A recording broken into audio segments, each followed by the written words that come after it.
Welcome back to Yahoo Finance. In our countdown to the closing bell, let's check how the major indices are faring so far. Let's bring in our very own Jared Blikre on the Interactive. Jared? Well, I thought I'd start off with some eye candy. This is very nice to see. Very welcome as of today, compared with yesterday's price action. We see Microsoft up over 3.5%. Guess what? So is Amazon. Tesla's up 4.5%. Nvidia's up 7.5%. Just looking at some of our leaders here, we can see on the upper left here, KWEB, that is the Chinese Internet ETF. You might call it a dead cat bounce, but it's up 4.5%, followed by chips, followed by the ARK innovation components, home builders, gambling, IPOs, retail, solar energy as well. So all of these are outperforming.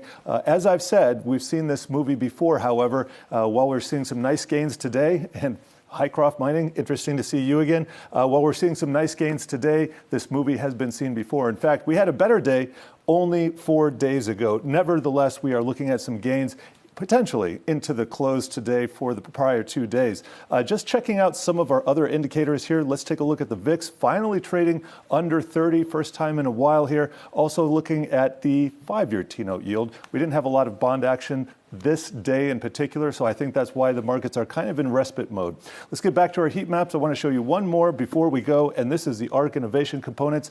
A lot of bouncing back here, but again, will these hold? We'll have to see coming into the final bell here. Also checking out the travel sector, seeing that jump a little bit. Carnival Cruise Line up 5%, United up 9%. Nevertheless, semiconductors have been leading the way today.